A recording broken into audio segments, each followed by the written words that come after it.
4 years ago, I started talking about what it's like to be a single woman over 50 with no kids because almost nobody else was.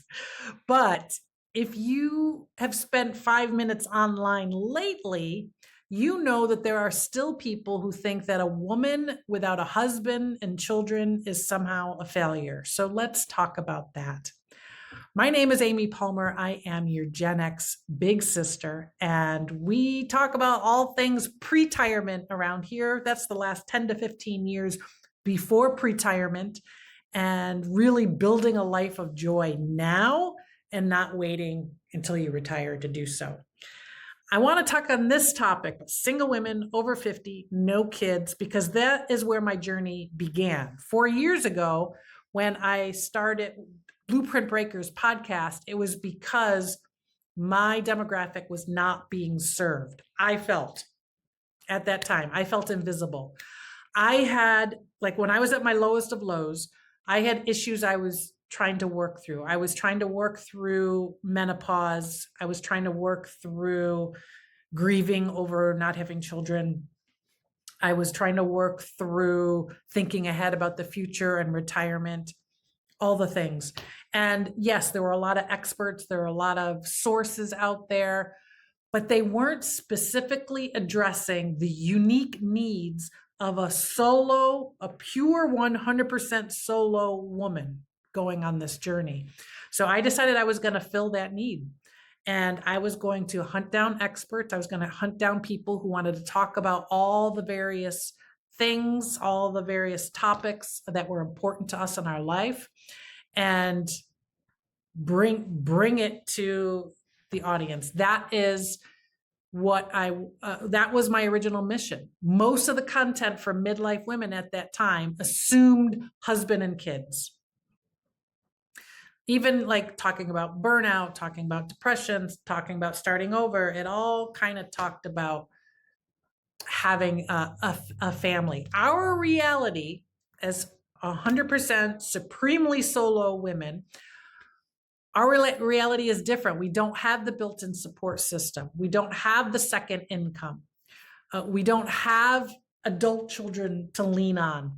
We don't have the same thing with retirement planning. Our expenses are almost as much because, housing and all of that, and we're not sharing or splitting expenses. And our way of planning for retirement and retirement savings is different. Our healthcare concerns, who's going to take care of us if we're sick, all of those things are very different.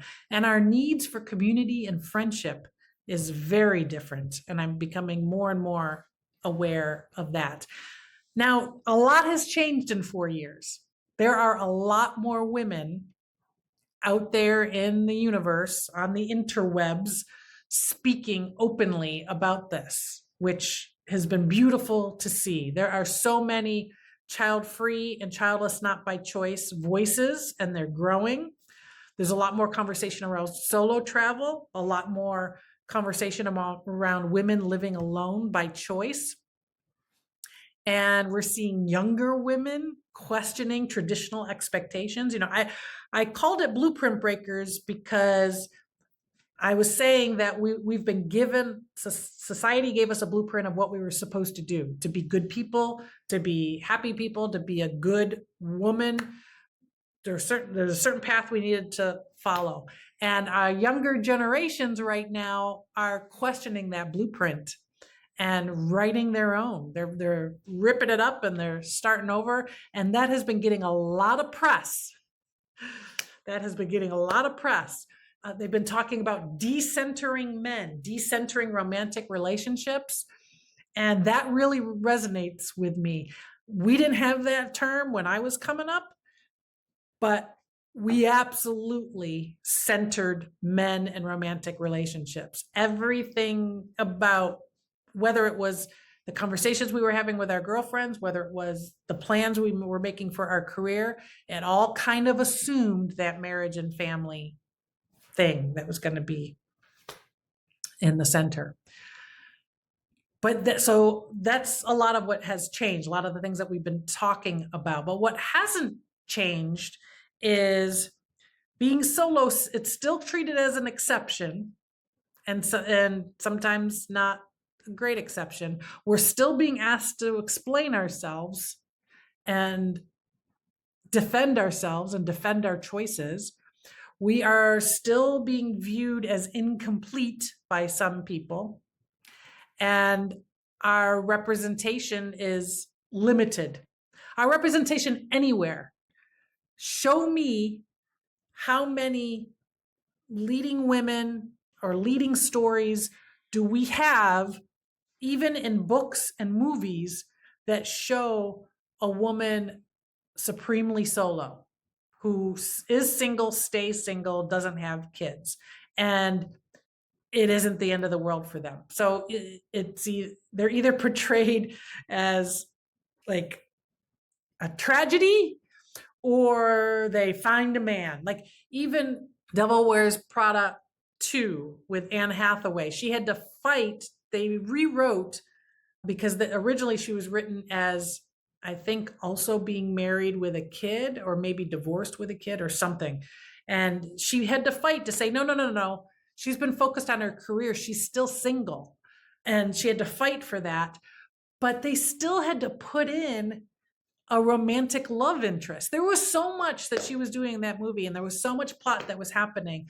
And then in order for it to be complete, they had to have at least like options or hope that she was going to find her one, whatever. Anyway, we have little to no representation. And I would love to talk to the writers and the screenwriters in Hollywood to talk about how can we start to change that. There are a lot of us out there. There are minorities, like demographic minorities. I'm not talking ethnic, but different lifestyle minorities that are much smaller in number than we are, but they get a lot of representation on the screen. So I think that we are a demographic to take a look at and to start portraying a little bit better. Also, the thing that has happened in the last 4 years, is probably in the last couple of years, is the backlash. So we've got more women talking about it. We're decentering men. Young women are saying, oh, maybe we won't get married. Maybe we don't want to date right now. Maybe we don't need to have sex at the moment. Backlash to that.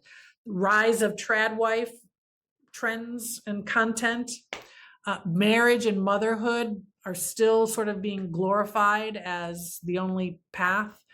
Male loneliness epidemic is like making the news, and somehow that's women's fault, and specifically feminists' fault. Single women are portrayed as selfish, and the rise of slut shaming and the whole you'll regret it talk, and a shift towards the pick me culture resurfacing, just showing young women that just really want to be that more submissive partner to their husband. And all of that is fine, and it's their choice. The thing that's got me worried is how it's just starting to look like propaganda to affect other people and to place judgment on other people's life paths and things that are happening in other people's lives. So that's the problem that I have. I have no problem with you living the life the way you want to live. I have a problem with you then telling me that I should be doing the same, or I am less than, or not worthy, or don't deserve the same rights or whatever.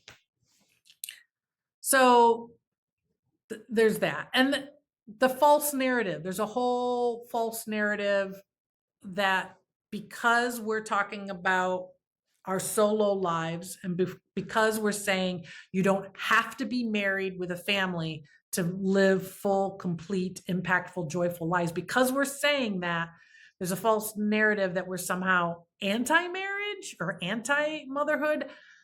That is so far from the truth. We're not attacking motherhood. We're not attacking marriage. My point is, we as women finally have options. We've been fighting for that for ages. We're only on 2 or 3 generations tops of women who have had options and choices. And my argument is that any life path, any life choice, they're valid. There are ups and downs and pros and cons and peaks and valleys to each of them. And you are not morally superior because you pick a particular path over another. And I know that there are people out there that vehemently disagree with me on that. There's more than one blueprint. There's more than one way to do life. That's been my mantra for 4 years now.